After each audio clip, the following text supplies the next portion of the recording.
मैं आपको एक उदाहरण देता हूँ और बारिश भाई थोड़ा समर्थन दीजिए, मुसलमान होने के नाते उदाहरण दे रहा हूँ, सुन लीजिए। एक हिंदू ने एक रेस्टोरेंट शुरू की, होटल मदीना, और उसमें वर्जित मांस बेचना शुरू किया। वारिस भाई, क्या हम अलाउ करें?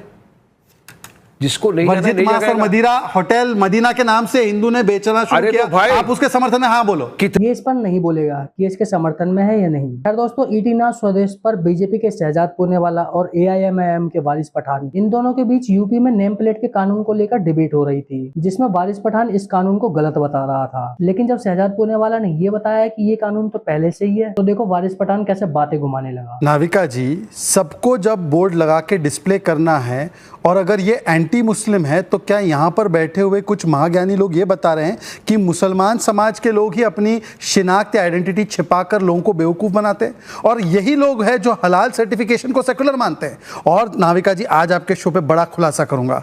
ये है 2006 का वो कानून अधिनियम पारित हुआ यूपी सरकार के द्वारा। मुख्यमंत्री तत्कालीन थे मिस्टर मुलायम सिंह यादव, केंद्र में प्रधानमंत्री मनमोहन सिंह यादव। कानून के तहत मनमोहन सिंह, सॉरी यादव तो नहीं थे वो, ना उन्होंने कुछ किया उनके लिए। एनीवेज, इस कानून के तहत खानपान के स्थल पर निम्नलिखित विवरण प्रदर्शित करना अनिवार्य है: मालिक का नाम, लाइसेंस नंबर और मेनू कार्ड।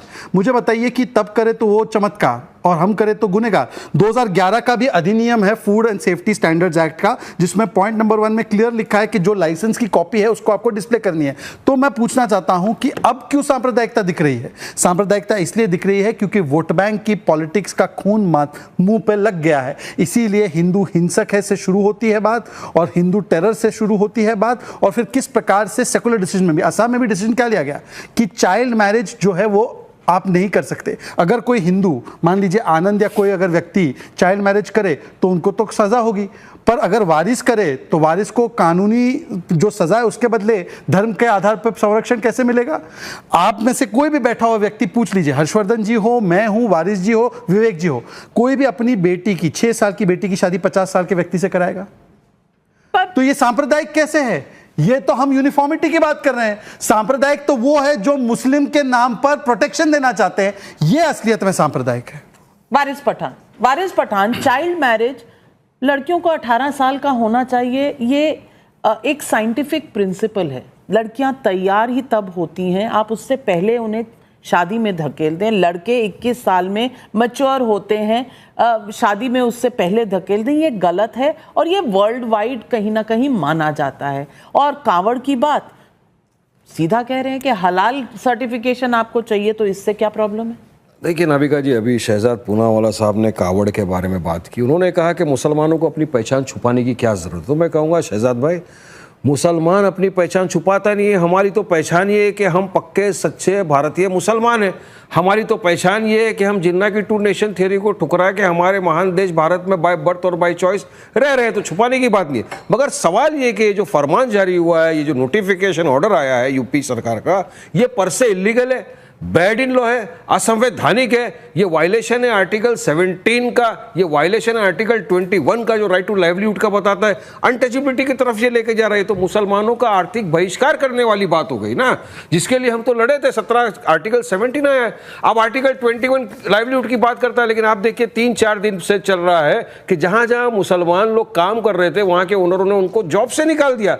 अब उन एम्प्लॉय को निकाल देंगे, अनएम्प्लॉयमेंट बढ़ जाएगा। तो मोदी जी तो बोले थे कि 2 करोड़ युवाओं को रोजगार मिल जाएगा, मगर यहाँ तो जो रोजगार पे है युवा, वो बेरोजगार होता जा रहा है। तो किस तरह का ये आपने जवाब नहीं दिया।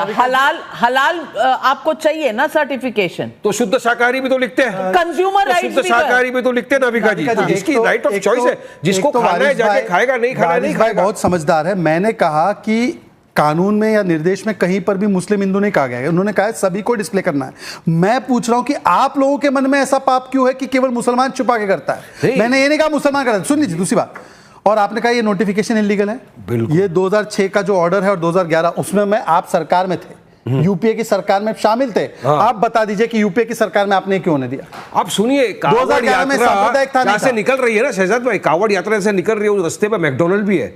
KFC भी है, स्टारबक्स भी है, तो उनके लिए कोई प्रावधान नहीं वही है वो setting हो प्रावधान गया। सबके लिए। नॉनवेज अलाउड नहीं है कावड़ के देखिए, नाम पे। आस्था का आप ये जान सवाल है ना, लीजिए। आस्था की सब इज्जत करते हैं। हिंदू भाई मेरी आस्था की ये इज्जत किसने करेगा, कहा कि मैं मैकडॉनल्ड्स मेरे के हिंदू लिए भाई की करते आस्था हैं की ना? इज्जत करूंगा। मगर यहाँ पर क्वेश्चन ये है कि ये सिर्फ और सिर्फ मुसलमानों को कैसे हैरान करने एंटी की मुस्लिम कोशिश। कैसे वो समझा दो सबको सबको डिस्प्ले करना है, नहीं, इसमें नहीं, एंटी किधर है मुस्लिम सबका? अरे कैसे? सबका सिर्फ बहाना है, टारगेट मुसलमान निशाना है। आप देख लीजिए ये आपके अमेरिका मन की। में है। ये सिर्फ और सिर्फ मुसलमानों को नाम और ये दिखा क्यों दो हो रहा मुस्लिम का है? कहाँ? अरे ये 4 जून से जब से आप लोग हारे हैं ना, जब से मोदी जी को भारत की जनता ने नकार दिया, अच्छा तो ये क्यों लाए थे? नकार दिया। 2006 में ये क्यों लाए थे? अब विवेक ये लोग साइलेंस, का देखो भाई, विवेक- मेरे लिए तो एक तरफ ये, एक तरफ मोदी जी है। नहीं। मेरे लिए दोनों भी एक ही सिक्के के दो विवेक, पहलू हैं। आप- ये कभी आप भी- मुसलमानों आप के भी हुए उनके साथ हैं, थे। मुसलमान तो इनको वोट ये देता है भी भर भर के, support- लेकिन ये तो कुछ करते नहीं है भी मुसलमानों UPA के लिए। साथ थे, क्वेश्चन आप ये भी है, UPA के साथ थे, आप भी फिलहाल कहाँ कांग्रेस है? पा- फिलहाल नहीं फिलहाल है। तो हम लोग खुद पर गब्बर तब हैं। क्यों नहीं बोले? फिलहाल तो हम लोग खुद नहीं, पर तब क्यों नहीं बोले? तब वो आज कांग्रेस बोल से रहे ज्यादा हैं, है। लेकिन विवेक साइलेंस ये बात तो सही है। ये लॉ, ये रूल, ये नोटिफिकेशन 2006-2011 में थी, दर्द आज क्यों? देखिए, मुझे नहीं लगता कि उस समय ऐसा कुछ कहा गया होगा कि सबको अपने रेस्टोरेंट से बाहर, ठेलों के बाहर अपना नाम लिखना है, अपनी जाति का प्रमाण देना है कि जाति? ये जाति तो मुसलमान। किसी ने नहीं मांगी। अरे धर्म का देखिए, घूम फिर के मामला ये है। देखिए, एक्स्ट्रा क्यों लगा रहे हैं? एक्स्ट्रा टॉपिंग्स के साथ क्यों बता रहे हैं? अगर हमको खाना ही खाना है तो हमको मेन्यू देख के खाना खाना है ना। हमको रेस्टोरेंट का मालिक कौन है उसको देख के खाना नहीं खाना है नाविका जी। अगर आपको वेजिटेरियन खाना है, आप रेस्टोरेंट में जाएंगी तो आप मेन्यू पढ़ेंगी कि मेन्यू में वेजिटेरियन क्या है, नॉन वेजिटेरियन क्या है। मैं एक बात पूछना चाहता हूं, मान लीजिए मेरा रेस्टोरेंट है, मैं एक हिंदू हूं और जो कुक है वो मुसलमान है, तो वो आपको कैसे क्लासिफाई करेंगी?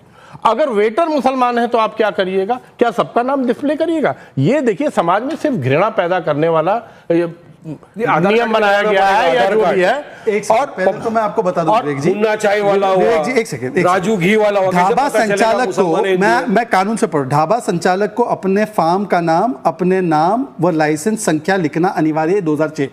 ना तब जाति पूछी ना आप जाति। दूसरी बात, मैं आपको एक उदाहरण देता हूं और बारिश भाई थोड़ा समर्थन दीजिए, मुसलमान होने के नाते उदाहरण दे रहा हूं, सुन लीजिए। एक हिंदू ने एक रेस्टोरेंट शुरू की, होटल मदीना, और उसमें वर्जित मांस बेचना शुरू किया। वारिस भाई, क्या हम अलाउ करें?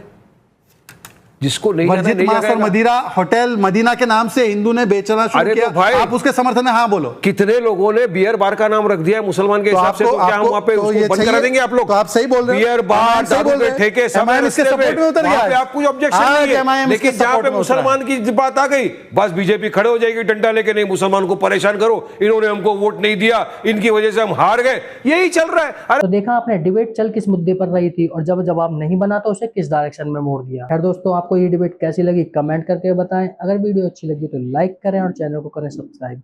हम मिलेंगे अगली किसी ऐसी ही डिबेट में, जब तक के लिए नमस्कार।